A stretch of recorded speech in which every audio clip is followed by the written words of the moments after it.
kalau contoh pelanggaran akidah gimana? Kami ingin berikan contoh. Yang tidak mempelajari 3 disiplin ilmu tadi itu bertentangan dengan ajaran bagian Nabi, nggak mungkin bahagia. Lihat para teroris. Kami berikan contoh teroris. Tidak usah mencari siapa terorisnya, ini lihat saja.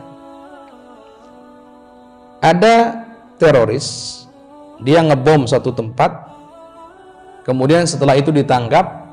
Setelah ditangkap, diinterogasi, ternyata ketika ditanya, kenapa kamu melakukan tindakan terorisme? Jawabannya apa?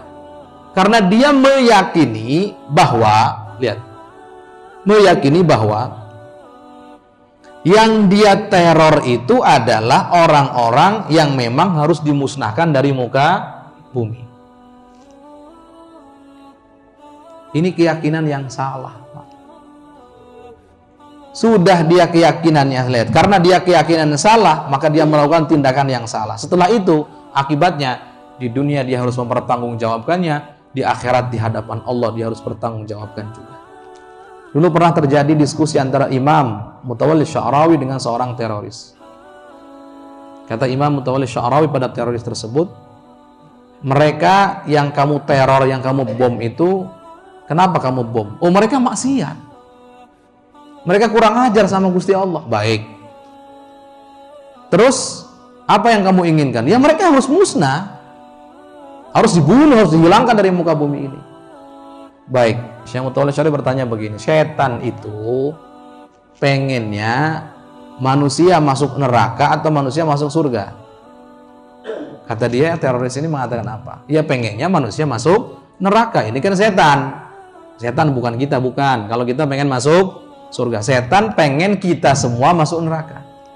Baik, kalau ada orang sedang maksiat, kemudian dia mati, meninggal, kira-kira tempatnya di surga apa di neraka? Jawaban teroris tadi, ya tempatnya di neraka. Berarti kamu dengan setan bersahabat. Kenapa? Sama-sama mengantarkan orang ke neraka jahanam. Lihat. Kenapa seperti itu? Karena ada keyakinan yang salah. Ini berkaitan dengan akidah. Dia meyakini orang yang maksiat itu kafir. Ini akidahnya Khawarij zaman dulu. Yang maksiat kafir. Bukan hanya pelaku dosa besar, tapi Khawarij punya akidah. Pokoknya ada orang maksiat, dia kafir, sudah. Apalagi kalau kemaksiatannya besar, lebih kafir lagi. Sehingga dibomlah, sehingga dibunuhlah, sehingga dihalalkanlah darahnya. Tapi ahlu sunnah wal jamaah yang mempunyai manhaj yang lurus, yang bersambung sanadnya sampai dengan baginda Nabi Muhammad SAW, mengatakan bahwa yang bermaksiat tidak keluar dari Islam. Segede apapun maksiatnya, dia punya hak untuk bertaubat. Indah kalau benar akidahnya. Dan indah juga, Pak, memandang orang lain itu indah dengan pandangan kasih sayang. Bukan dengan pandangan membenci. Kalau kita melihat orang bermaksiat, emang apa yang harus kita lakukan? Bagaimana ajaran ilmu akhlak?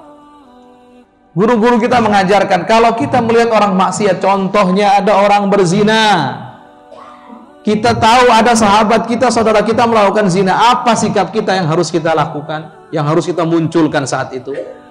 Mencaci maki dia, menghina dia? Bukan. Memang wajah kita harus dipasang wajah orang yang jengkel dan tidak ridho terhadap perbuatan dia di depan dia. Iya, itu sebagai hukuman bagi dia, agar dia tidak mengulanginya. Tapi hati kita wajib bertawajuh kepada Allah, minta kepada Allah agar Allah Subhanahu wa ta'ala ampuni dosa-dosanya, berikan taubat kepada dia, jadikan dia hamba yang lurus istiqomah di kemudian hari. Kalau ada di antara kita, contoh melihat orang maksiat, benci kepada maksiatannya, jengkel, menjauhi, tapi hatinya tidak pernah mendoakan, ada hal yang salah. Itu berasal dari kesombongan, jangan-jangan merasa dirinya lebih baik daripada orang yang bermaksiat. Na'udzubillah, ini kesombongan ini. Kerusakan hati yang seperti ini. Ini sudah ada yang salah lagi saja ini, kalau begini modelnya ini. Makanya kalau melihat orang maksiat, lihat, ada seorang imam namanya Ma'ruf Al-Karkhi. Beliau bermadzhab Hanafi. Ma'ruf Al-Karkhi ini suatu ketika lewat sebuah sungai begitu, di sungai tersebut ada saung remang-remang dan ada perahu-perahu kecil. Imam Ma'ruf Al-Karkhi ini jalan bersama para murid-muridnya. Ketika Imam Ma'ruf Al-Qarhi menoleh ke arah saung-saung remang-remang tadi itu dan perahu-perahu kecil, yang di situ ada orang sedang mabuk-mabukan, sedang nyanyi-nyanyi, sedang joget-joget dan seterusnya, Imam Ma'ruf Al-Qarhi langsung mengangkat tangannya. Ya Allah, sebagaimana berdoa gini, ya Allah, sebagaimana Engkau buat mereka bahagia di dunia saat ini, mereka sedang bahagia, senang-senang, maka jadikanlah mereka orang yang berbahagia nanti di akhirat. Muridnya ada yang protes, wahai imam, orang ahli maksiat kau didoakan begitu, orang maksiat kau didoakan seperti itu. Kata imam, memang itu doa saya, memang itu doa saya. Ternyata doa beliau ini didengar oleh salah satu di antara yang lagi maksiat tadi. Kemudian datang menghampiri Imam Ma'ruf Al-Qarhi. Mereka bertanya, wahai imam, betulkah engkau berkata bahwa sebagaimana engkau jadikan mereka senang saat ini, jadikanlah mereka senang bahagia di akhirat nanti. Kata Imam Al-Qarhi, betul, itu doa saya untuk kalian. Mereka semuanya taubat langsung saat itu, gak pernah mengulanginya lagi. Ini bukan berarti kita tidak melarang kemaksiatan, tidak wajib amar ma'ruf nahi munkar, hukumnya wajib, iya. Tapi hati kita dulu dimulai, mendoakan atau tidak.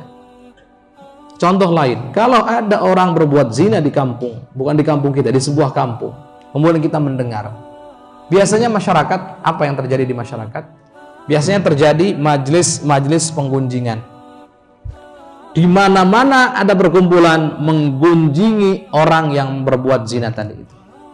Terus mungkin 1 tahun masih di trending topik. Dimanapun, di tempat ngopi, di pasar, semua pembahasan tentang perzinaan yang dilakukan oleh orang tadi itu.